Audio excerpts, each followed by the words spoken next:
UT Arlington runs. He's in the 7-hole, followed by Marlowe and Jackson Hill starting in left. For head coach Mike Trapasso in his first year as head coach at UTA. Oklahoma State defensively looks like this. Scholl, Smith, and Schubert in the outfield. Jason Jones gets a start at third, and Missouri transfer Drew Culbertson is at short.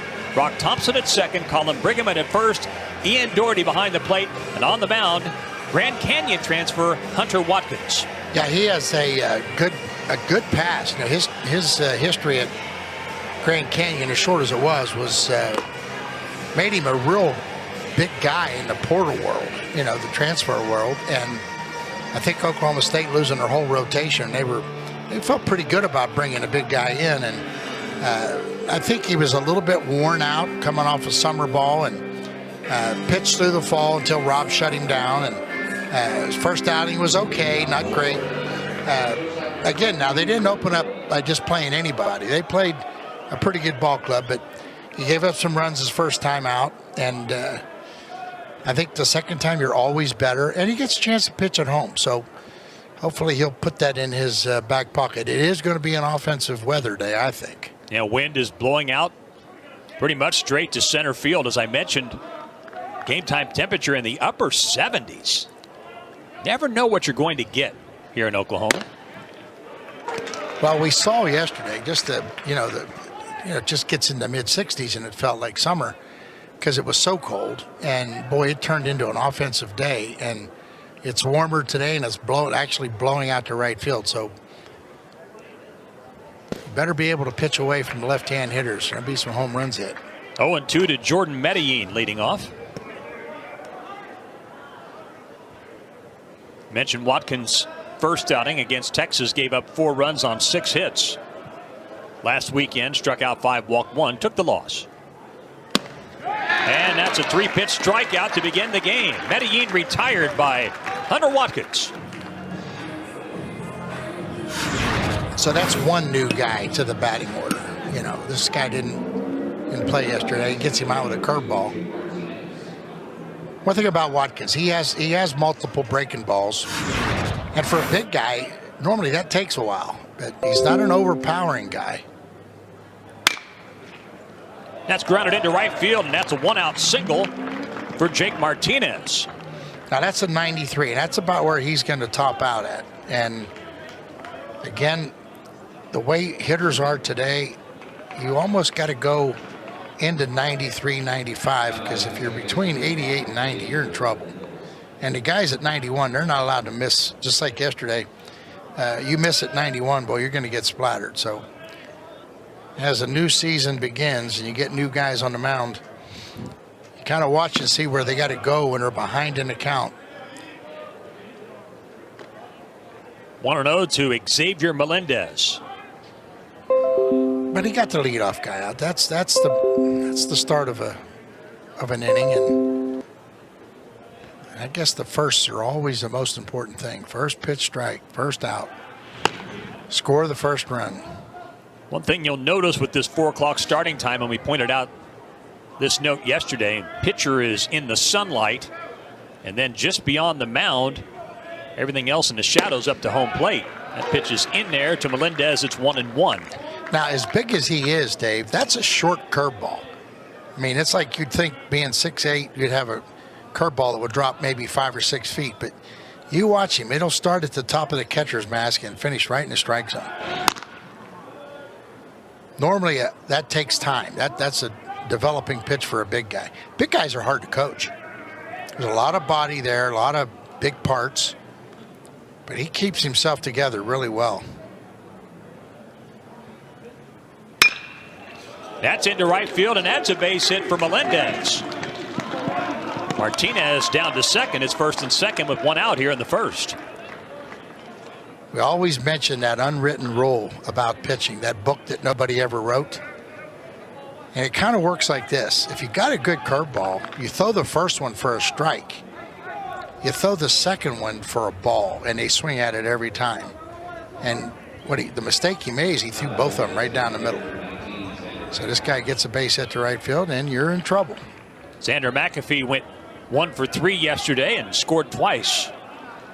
Opportunity for UT Arlington here in the first. Pitch is in there for a strike. You were talking about big guys throwing the breaking ball. What is most challenging specifically for those 6'6", 6'7" guys trying to master that? It's the timing, Dave. They're so big. They got to keep the front side closed longer. They got bigger stride. You want to have your stride foot on the ground before the arm comes through. Most big guys drift, makes their arm late, makes the ball stay up in the zone. Then they start to learn how to cheat and get the front foot down. And normally by the time you do that, you're 21, 22 years old. That's why big, tall, skinny guy, they should go to college. Because that's frustrating in the minor leagues to watch young, good arms try to develop this stuff. And this guy's already conquered the breaking ball. Hey, he's got a good curveball. You get really confused by saying, well, he throws his curveball for a strike too much. Well, what aren't you? McAfee with an RBI single. 3 consecutive singles for the Mavericks. Rob Walton's out to the mound here in the first. That was after Watkins struck out the first hitter of the game, Jordan Medellin, on 3 pitches. So you have a guy here, and these are new guys. I mean, we're getting to see it probably your first time, huh? And, I saw him pitch last week. I watched him in a couple scrimmages. It's a different guy, and you'd have to say he's pitching off his curveball. He's not pitching off his fastball. And you watched Gabe Davis walk out here last night. First pitch is 101, and you're going, now that's pitching off your fastball. Well, that's an eye-opener. And into this world today, everybody's groomed to hit 90-mile-an-hour fastball. So, him developing his curveball is good, but he's got to use that fastball some more and learn to move it around. And as big as he is, he's throwing downhill. He has some things on his side for being 6'8". You got to use them.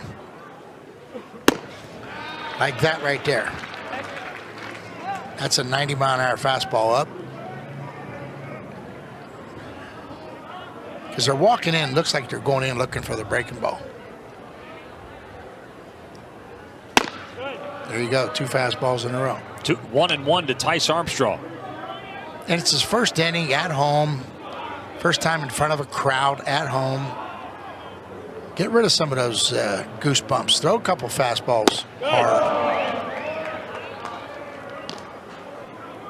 Now there's your strikeout breaking ball right there. That ball's a ball or 2 away down.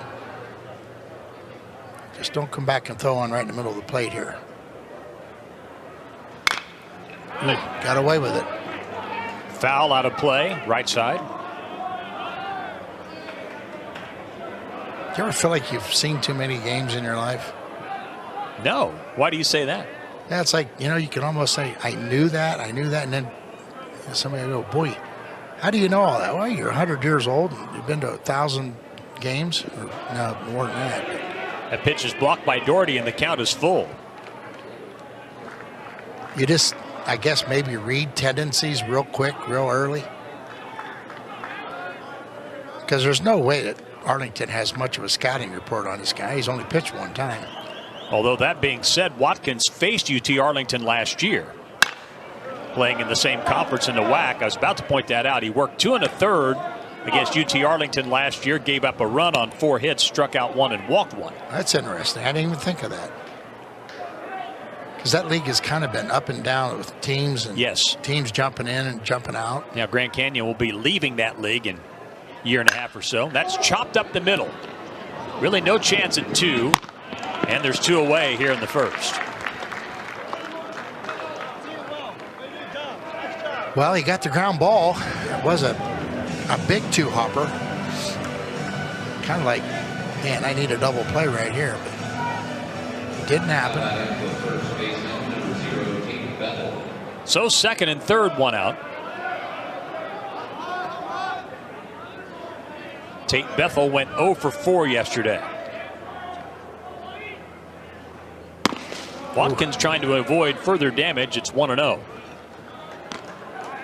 That's kind of what I was talking about right there. Kind of pulled that front shoulder open and pulled that breaking ball a foot wide. Boy, when he started the game, he was perfect. Curveball was right on the nose every time he threw it. Hey, there's another one. Okay, when you say pull it, what do you mean by watch pull it? Watch his front shoulder. He's kind of like rolling off towards the first base on deck circle. And when you roll that way, the ball's going to follow you. And what you really need to have is the front foot down, front shoulder in line with the front foot, and then the hand comes. And UT Arlington leads it 3-0.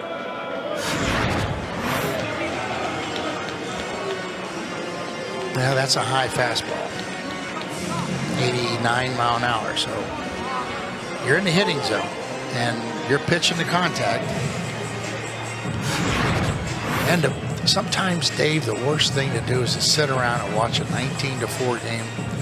And you know you're pitching tomorrow and you're thinking, I'd just get him out with my stuff. You know, instead of going out on the mound a little bit of fearful of getting your brains knocked in, which makes a lot of pitchers a better pitcher. So Tate Bethel with a 2-run single. It's a 3-run top of the first. And Austin Phillips looks at strike one. He drove in all 4 yesterday for UT Arlington in the 19-4 Oklahoma State victory. And that's his best fastball.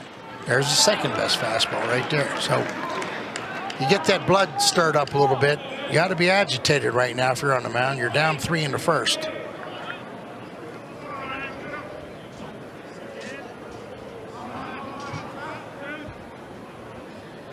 Two out. Bethel at first after his 2-run single. Part of that precipitated by the fact on that chopper there was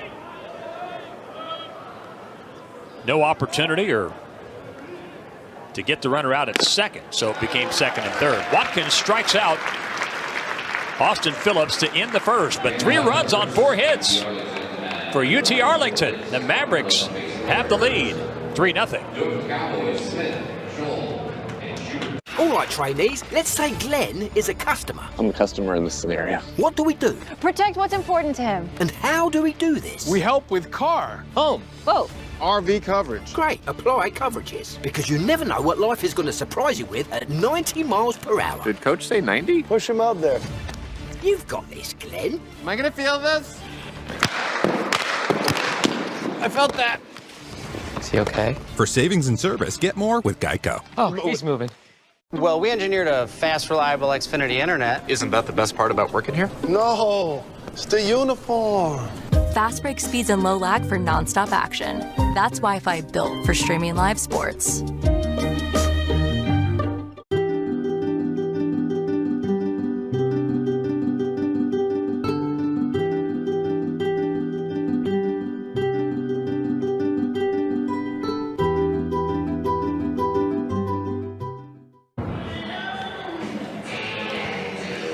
UT Arlington as we head to the bottom of the first. Here's the Cowboy lineup today. Braden Smith homered yesterday. He leads off.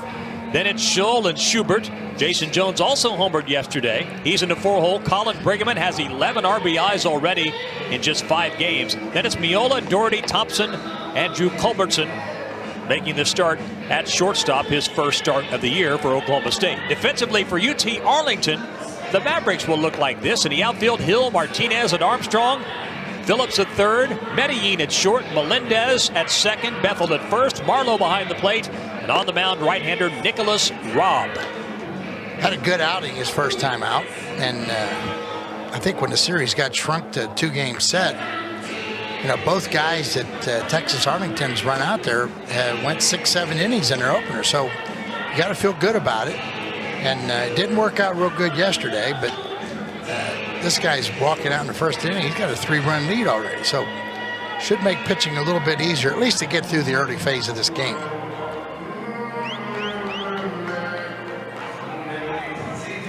We got some new faces in the batting order today. We got some new spots in the batting order. Braden Smith 3 for 5 yesterday. He looks at strike one. I think both coaches would tell you, Dave, that it is early. Don't get too worked up on records or statistics. There's 2 or 3 spots in every lineup that are still up for grabs. And you come out today, and just because you hammered 19 runs yesterday, you got a couple different guys in different spots in the batting order. It doesn't mean anything except you're still letting guys compete. Medellin throws out Smith, and there's one away in the bottom of the first. Well, and that's the thing, too. I'm sure, Tom, you're thinking about lineup structure, but at the same time, aren't you feeling out lineup structure versus certain types of pitchers? Left-handers, breaking ball guys, soft toss guys, fastball guys. I mean, that evolves, correct me if I'm wrong, as you see different types of pitchers, and it takes several games to see everything that you're going to see to sort of give you some guidance. Am I describing that correctly? Exactly. And some people just rationalize and say, well, that's why he gets paid the big bucks, to figure out how to put that lineup together, how to construct a lineup, okay? And maybe that's true, but how do you construct it? Okay, here's a question. Smith is in the leadoff spot. He can run. He's a center fielder. You take that for granted. So you and I, growing up, the leadoff guy had to run. Sure. He was an on-base guy, right? And then you look up in the big leagues. And Garrett Scholl hammers that into center, and that's a one-out single. Boy, this guy, you're seeing the stud start to come out of that guy right there. That's going to be a special player. Seems like we have one of those freshmen every year that we feel that about, but Scholl's the next one. But point I'm making is you look up and here's a guy named Ohtani for the Dodgers hitting 45 home runs, hitting in a one-hole. So your choice is, would you go out this year and put Schubert in the one-hole and lead him off for the fear that he'll get nothing to hit because everybody in the country knows who he is? So do you hit him in the one-hole and ignore the running game, or do you stay with the old-school lineup, runner, best hitter, best power guy, another good hitter? You know, the structure of a lineup. I honestly saw Kyle Schwarber leading off in the big because I was thinking, like, what in the world are they doing? I mean, he doesn't steal bases, you know, and then so many of the teams just followed suit with that. So right now I got a feeling that in Josh's mind, he's playing this game like the guy pitching for Arlington is the best right-hand pitcher in America. So he's looking at some left-handed bats at the top of the order, see if he can score early. 2-1 to Schubert, and he rips that into center field, and that's a base hit. Scholl moves down to second. It's first and second with one out here in the bottom of the first. And I don't know if I, hit your question right on the nose, but I do think that you spend the early part of the season looking at different combinations in the batting order. Jason Jones will step in. He homered yesterday. Had a 2-for-4 day, 2 RBIs, and scored 4 times.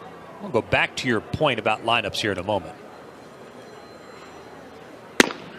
That's in there. It's 0-1. So if you're considering moving your power guy, if you will, or your what would typically be a 3-hole hitter into the leadoff spot, that's fouled away. It's 0-2. And you're sort of thinking that old school approach.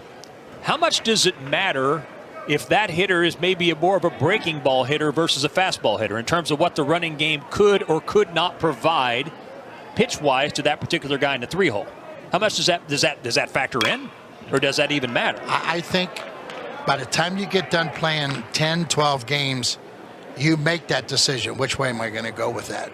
Am I going to use the running game? Because if I am, then I want to protect him with left-hand hitters as much as I can. I want to run. You saw him play hit and run a little bit yesterday. Well, that's just a search to see if I have guys that can do that. But you would negate that if you put Schubert in the 1-hole. Sure you would not be stealing bases. What you're saying is, I've got to get Schubert to the plate 5 times every game in order to score a bunch of runs. And I kind of get that. I like that to a certain extent, but I also like to steal a base. I like that pressure on the defense. You don't do that. You take the pressure away. You just got to worry about seeing Schubert every time he comes through the batting order. First and second, 1 out, by the way. And Jones strikes out, 2 away. And that's a good tight slider right there.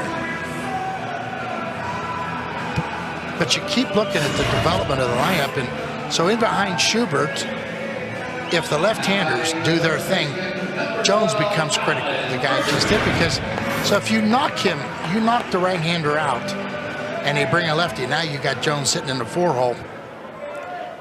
He can do some damage. Then you turn around, here comes Bergerman, another lefty. So I think Bergerman and Schubert are going to hit back-to-back against right-hand pitching, the big right-hand pitching, the good guys. Oklahoma State strands 2. We're through 1 at Stillwater. It's 3-0 UT Arlington. Arlington as we move to the top of the second. And you see Oklahoma State's big departures from last year, those that were drafted. There's a lot of talent in that group. Yeah, some guys just immediately push the button that says rebuild, no chance, rebuild. And that's just not accepted around here. So when you lose an army of talent like that, I mean, you got 4 arms. Marlowe lifts that into shallow right. That falls in for a leadoff single. You lose talent like that, Dave. I don't know. Sometimes you like to go back and live in the past, but you always try to replace what you're losing with somebody as good as or better. Sure. It's pretty hard to replace a guy like Binge, who was a multi-talented kid, both ways. And then you look at Tommy Molsky comes in here, an unknown, and has a year of a lifetime. The closer from Wichita State comes in and has a big year. Brian Holiday comes in out of a junior college, gives you the year of his life. So, okay, let's replace him. Well, I think you're going to see throughout the year that they were prepared to lose them, but a bunch of them were freshmen. And in this little brief homestand, we might see a couple of those arms I'm talking about later on in this game, but they've got some really good young arms. But until they're ready, it's up to this guy on the mound right now. Watkins was brought in here to carry the load. He and Bodendorf, they're here for a reason. And kill those innings until those young studs are ready to go. And you know what? Nobody's ever patient when you're supposed to win. Nobody's ever patient. So be a little patient, because there's some really, really talented young kids coming along. 1-1 to Jackson Hill, getting his first start of the year. Marlowe's at first after starting this inning with a single to right.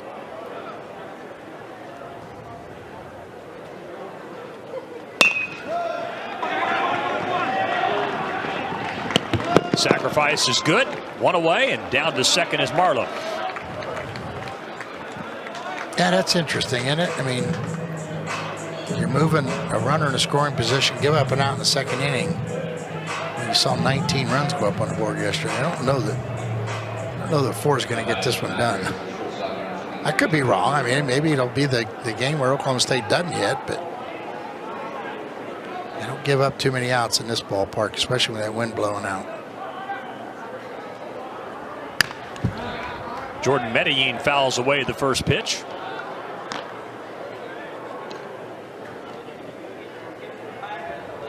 But are you in a situation where you have a guy like Jackson Hill who's making his first start, and you just want to test the waters and say, okay, can he put down a bunt in a game against a good pitcher? I mean, is that part of the equation? No.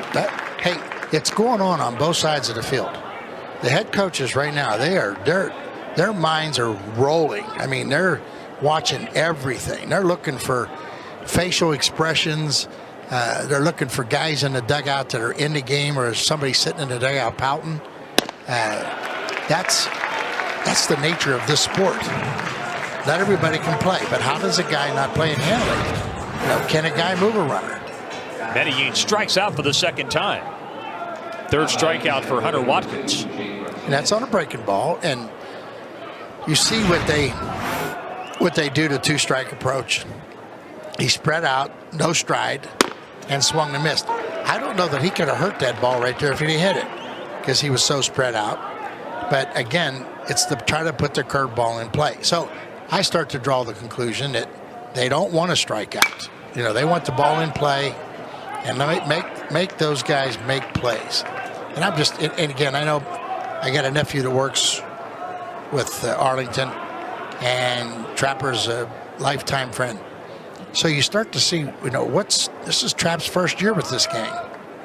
What's his approach? He wants to score and pitch. That's the way it is. So you better be able to bunt. You better be able to play this ball game. Martinez strikes out.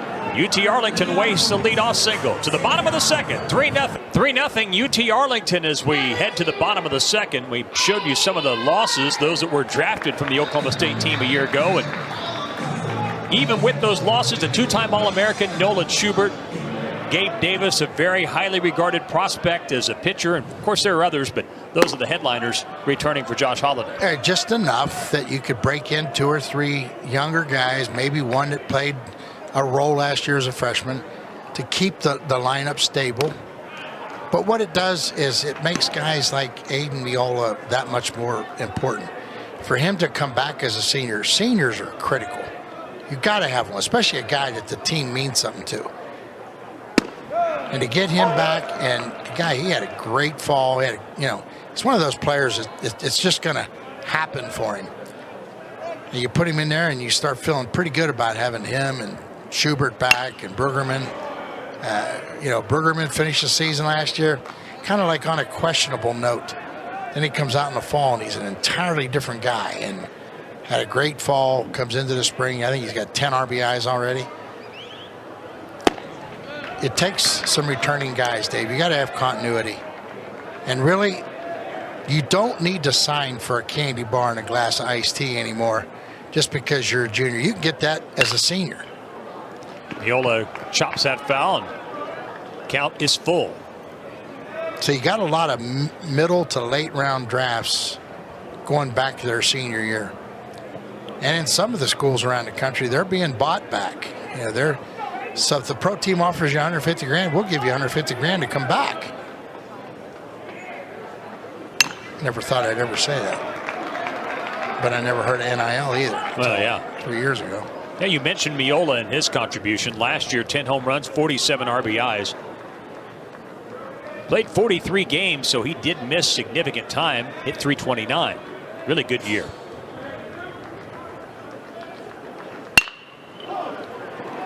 Nice play by Phillips. 1 away. And pitching with a 3-run lead, Dave, you don't have to throw the ball over the plate down 2-0 in a count, 3-1 in a count. It's like just don't throw it to where it can get hit. Ian Doherty went 2 for 4 yesterday. Drove in a run.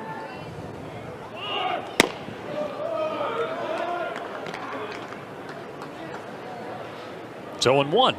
And by that, you got a little sense of urgency when you're losing. You're going to swing at that borderline ball.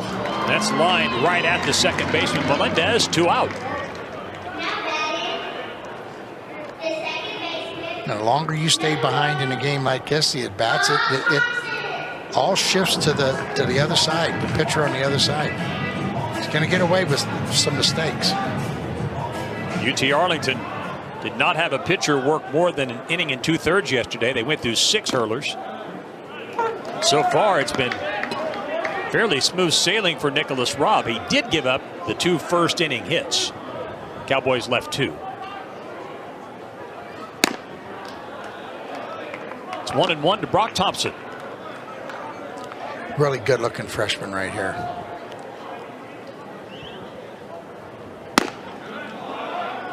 I think had he not had a little lower back strain at the end of the fall, middle of the fall, kind of took him out of the shortstop picture, and then Josh brings him back, and he's at second base. But this is going to be a really, really good Division I baseball player.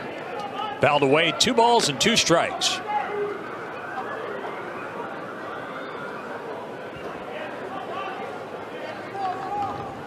Wind has simmered a bit. It's still blowing out to center, but not at the velocity it was earlier this afternoon. The count now full to Thompson with the bases empty and 2 out here in the second. Kind of a friendly blow. It's like it's a little life in that wind. I mean, if you get it up, you might get 5 or 10 feet with it. Literally Tommy hawked that ball. You have to arrive on time to hit the top part of it, make it jump out of the ballpark. Now let's see if that wakes him up.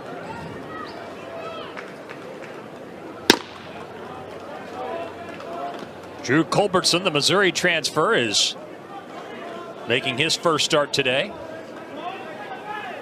Played a lot last year at Missouri.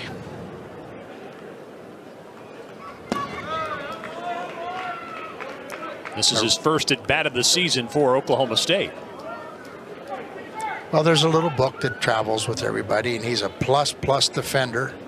That's short. You got to have that. Culbertson, in fact, started 45 games last year for Mizzou.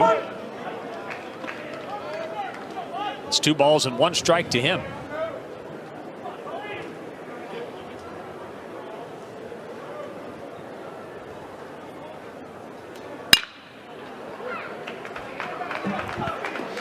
So you get this guy because you're losing your shortstop.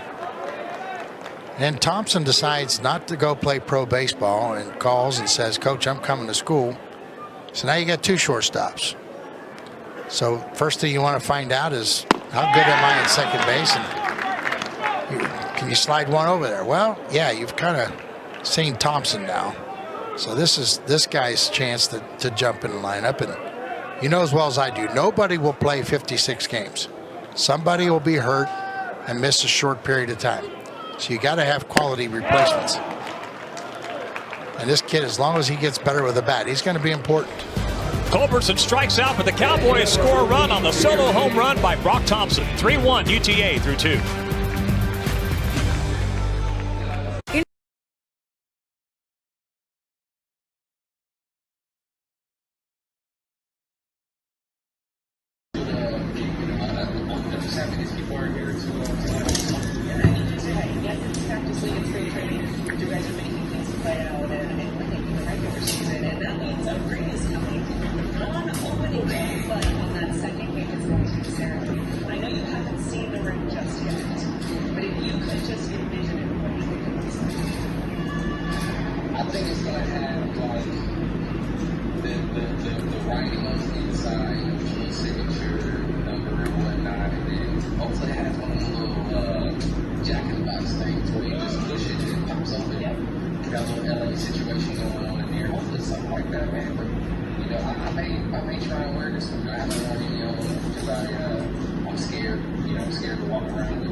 Trucks, targets,